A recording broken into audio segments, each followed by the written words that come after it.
जय बद्री केदारनाथ दोस्तों, बहुत बहुत स्वागत है आप लोगों का मेरे एक और यूट्यूब वीडियो पे। तो दोस्तों आज हो चुकी है 28 अगस्त और 27 अगस्त तक के मेरे म्यूचुअल फंड पोर्टफोलियो अपडेट नहीं हुए हैं क्योंकि 27 को छुट्टी थी। आपको पता नहीं है कल छुट्टी थी, कोई पोर्टफोलियो अपडेट नहीं हुआ है। लेकिन सॉरी, छुट्टी तो परसों थी यार। मैं पोर्टफोलियो अपडेट हुए हैं 27 अगस्त तक के, मैं बताना भूल गया। तो अब दोनों ही पोर्टफोलियो, बल्कि तीनों ही पोर्टफोलियो मैं वीडियो में आपको आगे दिखाऊंगा। चलिए सबसे पहले बात करते हैं इंडिसेस की। तो इंडिसेस जो हैं, निफ्टी 50 आज नेगेटिव 0.30% की गिरावट के साथ बंद हुआ है। पूरे दिन उम्मीद जगाता रहा, एक बार तो 100 पॉइंट भी चढ़ गया था, तो जगाता रहा उम्मीद कि मैं ऊपर जाऊंगा, लेकिन आखिरी में धर के कंधे के ऊपर एक कराटा मारा और बेहोश कर दिया रिटेलर्स को और नीचे की तरफ चला गया। उसके बाद निफ्टी मिड कैप 50 जो है 0.65% कूद गया नीचे, मिड कैप 100 0.57% कूद गया, मिड कैप 150 0.55% कूद गया, स्मॉल कैप 100 0.39% कूद गया, स्मॉल कैप 50 0.43% कूद गया, स्मॉल कैप 250 0.32% कूद गया। तो कूदने में किसी ने कोई कमी नहीं छोड़ी, क्या लार्ज कैप, क्या मिड कैप, क्या स्मॉल कैप, बराबर तीनों ही कूद गए हैं। तो 0.3 to 0.4 का हिट एक बार फिर से हमारे पोर्टफोलियो में आज रात 12 बजे लगने वाला है। जिन्हें वो हिट लगता हुआ देखना हो 12 बजे तक जागे, पिक्चर देखें, और जिन्हें ना देखना हो तुरंत 10 बजे ही मोबाइल ऐप सब अनइंस्टॉल करके सो जाएं।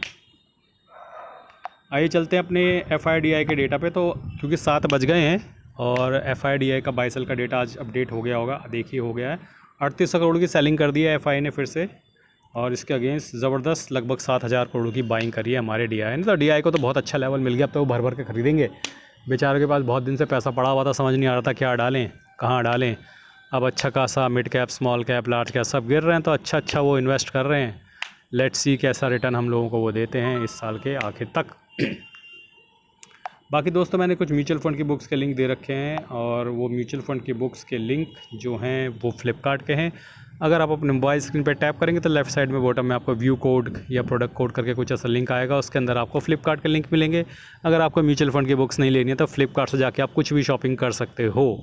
और याद रखना, US की ऐप्स का बहिष्कार करना है। फ्लिपकार्ट अपना देसी ऐप है और अमेज़ॉन अपना विदेशी US का ऐप है, क्योंकि US ने हम पे 50% टैरिफ लगाया है, तो कुछ थोड़ा बहुत नुकसान तो हमें अपने स्तर पे भी US का करना चाहिए। तो आप लोग फ्लिपकार्ट से शॉपिंग करना, अमेज़ॉन से मत करना। तो आइए दोस्तों अब देखते हैं मेरे शेयर्स और ETF के पोर्टफोलियो में क्या रहा आज। तो पहले मैं टुडे पे आ जाता हूँ। तो आज मुझे 1033 रुपये का नोशनल लॉस हुआ है, लगभग 0.66%।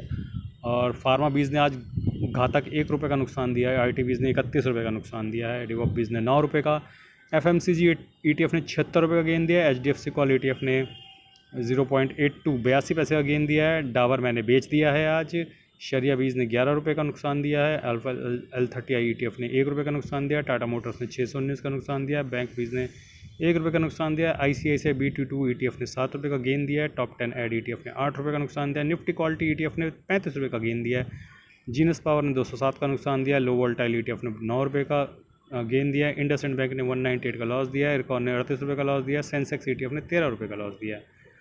ओवरऑल देखेंगे दोस्तों तो 1,74,000 की इन्वेस्टमेंट के अगेंस्ट 1,52,000 का रुपया ही बचा है। 22,000 का नुकसान खरा हो चुका है।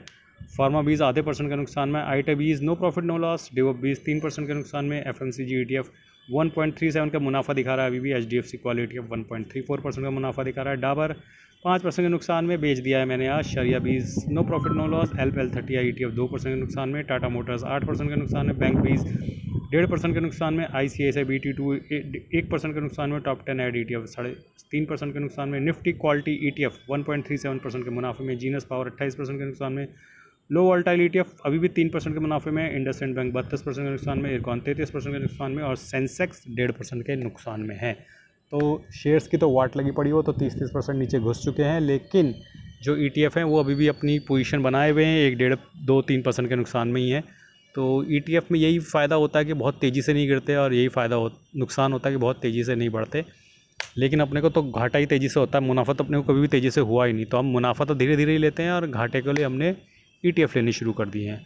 तो लेट्स सी मेरी ETF की स्विंग ट्रेडिंग स्ट्रेटजी मुझे कहाँ तक लेके जाती है। फ़िलहाल तो 3 ETF जो है मेरे बिक चुके हैं मुनाफे में, और देखते हैं आगे आने वाले दिनों में ETF में क्या होता है। ETF अब दोबारा मुनाफे में तभी आएंगे जब मार्केट ऊपर का रिवर्सल ट्रेंड पकड़ेगी। फ़िलहाल तो मार्केट डाउन ट्रेंड में है। आइए चलते हैं अपने इंडियन मनी ऐप के म्यूचुअल फंड पोर्टफोलियो में। तो अपने कुर्सियों की पेटी अब बांध के रखिएगा, क्योंकि तगड़ा नुकसान आप लोगों को दिखाने वाला हूँ। कल मुझे इस पोर्टफोलियो में 5,201 रुपये का नोशनल लॉस हुआ है। 27,000 का मुनाफा बचा मात्र इस पोर्टफोलियो में। 6,12,000 की इन्वेस्टमेंट है। 6,39,000 के करंट वैल्यू पोर्टफोलियो की 4.5% का रिटर्न है। 81,000 की SIP है। 74,000 की SIP कंप्लीट हो चुकी है। पराग पारिक में कल लगभग 586 रुपये का नोशनल लॉस था, मात्र 3.5% का रिटर्न। निपॉन लार्ज कैप में कल 826 रुपये का तगड़ा नुकसान हुआ है, मात्र 4.5% का रिटर्न। ICICI लार्ज कैप में 821 रुपये का तगड़ा नुकसान हुआ है, मात्र 3.5% का रिटर्न। कोटक मिड कैप में 188 रुपीज़ का लॉस हुआ है, 8.5% का रिटर्न। मोतीलाल मिड कैप में 120 रुपये का नोशनल लॉस, लगभग 6.5% का रिटर्न। HDFC मिड कैप में 144 रुपये का नुकसान हुआ है, लगभग 5.6% का रिटर्न। निपॉन ग्रोथ में कल 211 रुपये का नुकसान हुआ है, लगभग 5.5% का रिटर्न। AWS स्मॉल कैप में 179 का लॉस हुआ है, लगभग 5.25% का मुनाफा। कोटक स्मॉल कैप में 169 का लॉस हुआ है, लगभग 4% के मुनाफे में फंड। एडलवेज मिड कैप में 231 रुपये का भारी नुकसान, लगभग 6.25% के मुनाफे में फंड। कैनरा स्मॉल कैप में 177 का नुकसान, लगभग 3.5% के मुनाफे में। इन्वेस्टको इंडिया मिड कैप में 289 रुपीज़ का भारी लॉस, लगभग 9.5% के मुनाफे में। HSBC स्मॉल कैप में 185 का लॉस, लगभग 3.25% के मुनाफे में। Bank of India small cap में कल 150 रुपये का नुकसान हुआ, लगभग 3% के मुनाफे में। इन्वेस्टको लार्ज एंड मिड में कल 297 रुपीज़ का भारी नुकसान, लगभग 8.5% के मुनाफे में। बंधन लार्ज एंड मिड में 206 रुपये का नुकसान, लगभग 5% के मुनाफे में। निपॉन स्मॉल कैप में 139 का नुकसान, लगभग 4.25% के मुनाफे में। GM फ्लेक्सी कैप में कल 130 रुपीज़ का नुकसान, लगभग 1.5% के मुनाफे में। टाटा स्मॉल कैप में 53 का नुकसान, लगभग 4.25% के मुनाफे में। SBI स्मॉल कैप 91 रुपीज़ का लॉस, लगभग 4% के मुनाफे में। तो अभी भी सारे म्यूचुअल फंड्स मुनाफे में हैं इस पोर्टफोलियो में। आपकी जानकारी के लिए बता दूं कि 1 जनवरी 2025 से मैंने ये पोर्टफोलियो बनाना शुरू किया था और 10-12 दिन के अंदर ये सारे ETF की पहली किस्त चली गई थी। तो इस तरीके से आप देख सकते हैं कि 1 जनवरी 2025 से बनाए गए मेरे इस पोर्टफोलियो में अभी तक सारे म्यूचुअल फंड्स प्रॉफिट में हैं। लेट्स सी कब तक ये प्रॉफिट में रहते हैं। तो चलिए चलते हैं अब अपने अंतिम पड़ाव में, अपने ग्रो ऐप के म्यूचुअल फंड पोर्टफोलियो में। तो ग्रो ऐप के म्यूचुअल फंड पोर्टफोलियो में अपनी कुर्सियों की पेटियाँ बांध के रखिए, तगड़ा नुकसान दिखने वाला है आपको। और कल लगभग 25,604 रुपये का नोशनल लॉस हुआ है और नुकसान बढ़ के अब 43,404 रुपये का नुकसान हो गया है इस पोर्टफोलियो में। फटाफट मैं आपको दिखाता हूँ कौन कौन से म्यूचुअल फंड ने कल मुझे कितना रिटर्न दिया है। जिसने टाटा स्मॉल कैप और पराग पारिक जैसा कि मैं आपको हमेशा बताता हूँ कि पराग पारिक को हमेशा आपको अपने पोर्टफोलियो में रखना चाहिए डाउन साइड प्रोटेक्शन के लिए, क्योंकि जब मार्केट बढ़ती है तो सब पराग पारिक पे थूकते हैं, लेकिन जब मार्केट गिरती है तो लोग पराग पारिक को चूमते हैं कि उसने पोर्टफोलियो को गिरने से बचाया। तो पोर्टफोलियो में रखिए पराग पारिक को, हमेशा आपको डाउन साइड प्रोटेक्शन बहुत अच्छी देगा पराग पारिक। तो मैं धीरे धीरे आपको दिखा देता हूँ। सारे म्यूचुअल फंड ने कल नेगेटिव रिटर्न दिया है और जिसने सबसे ज़्यादा नुकसान दिया है वो सबसे नीचे आपको नज़र आएगा। तो धीरे धीरे करके मैं स्क्रॉल कर रहा हूँ ताकि आप देख सकें और ये शिकायत ना रहे कि मैं बहुत तेज़ी से स्क्रॉल करता हूँ। मोतीलाल, डिफेंस और मिड कैप, इन लोगों ने कल बहुत ज़बरदस्त पिटाई खाई है। तो दोस्तों सिचुएशन अब ऐसी है कि निफ्टी अब 24,426 के पड़ाव पे आ चुका है। एक इम्पॉर्टेंट सपोर्ट लेवल 24,480 का जो मैंने सुना था वो टूट चुका है, यानी निफ्टी में अब 24,200 और 24,000 तक के डाउन ट्रेंड बिल्कुल पॉसिबल हैं और मार्केट यहाँ से और नीचे जा सकती है 400-500 पॉइंट। लेकिन अब आप लोगों के जो इन्वेस्टमेंट कीड़ा है वो एक्टिवेट हो जाना चाहिए, क्योंकि अब जो लोग 10-12 टुकड़े करके बैठे हैं अपने पास और जो हमेशा पूछते रहते थे भैया लमसम का एक टुकड़ा कब डालूं, लमसम का एक टुकड़ा कब डालूं, मेरे पास हैं 10-12 टुकड़े लमसम के पड़े हुए, तो भैया 1 टुकड़ा 2 टुकड़े डालने का समय तो आ चुका है, आपको डाल देना चाहिए था। नहीं डाल दो कोई बात नहीं, अगले हफ्ते भी आपको मौके मिलेंगे।